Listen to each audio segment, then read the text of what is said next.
أهلا بحضراتكم.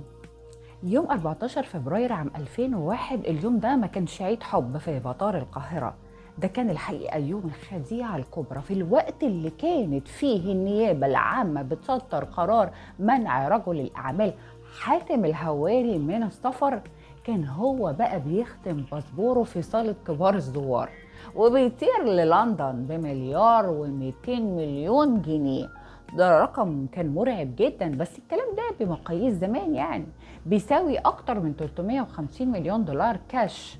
النهارده في المصري لايف هنفتح الصندوق الاسود لقضية نواب القروض، هنعرف ازاي الهواري كسر هيبة 7 بنوك كبرى، وازاي بنك المهندس دفع الثمن من حياته.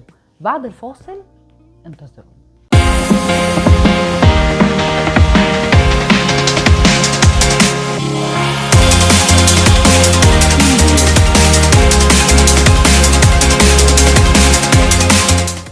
الحقيقة إن حاتم الهواري ما كانش شغال لوحده، ده كان اخطبوط مالي وقدر يسحب مبالغ خرافية من قائمة بنوك طويلة على رأسها بنك المهندس.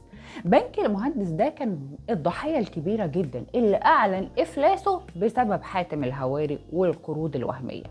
بنك القاهرة واحد من أعرق البنوك الحكومية، ده كان رقم 2 بعد بنك المهندس وبنك قناة السويس وبنك النيل والبنك المصري التجاري والبنك التجاري الدولي CIP وبنك المهندس فرع المعادي.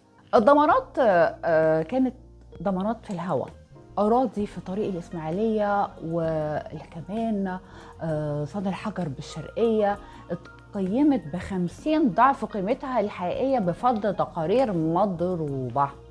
السر اللي بنكشفه النهاردة هو التوقيت القاتل.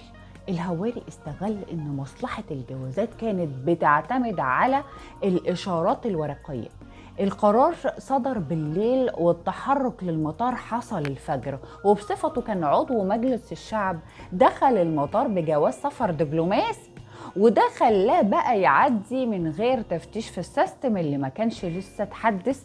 طيارة لندن طلعت الساعة 8 الصبح والبلاغ وصل المطار الساعة 10، ساعتين 2 كانوا كافيين لضياع مليار جنيه. الحقيقة إن الهواري سحب معاه شجرة العيلة بالكامل، زوجته هويدا وولاده الثلاثة في لندن.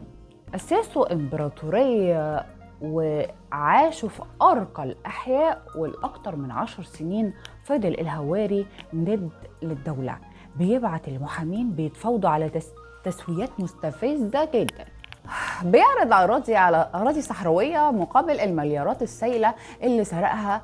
الدولة ما نجحتش في استرداد إلا فتافيت صغيرة من خلال بيع بعض الفلل اللي كانت تحت التحفظ في مصر، لكن أخطر نتيجة للجريمة دي كانت وفاة بنك المهندس اللي كان صرح ضخم النهار تماما، وضاع اسمه بالسوق بسبب الديون بتاعت الهواري وأمثاله في قضية نواب القروض.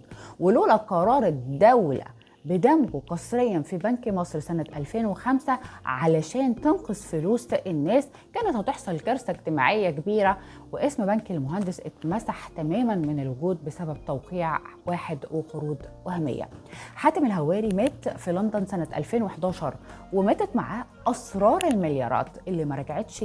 لكن السؤال اللي لسه بيطاردنا، هل فعلا ال 48 ساعة تأخير في وصول القرار للمطار كان صدفة؟ ولا في ايد خفية هي اللي فتحت له باب الطيارة؟ شاركوني برأيكم، وهل قوانين البنوك دلوقتي كافية علشان تمنع هواري جديد؟ استنوني في الحكاية الجاية في المصري لايف.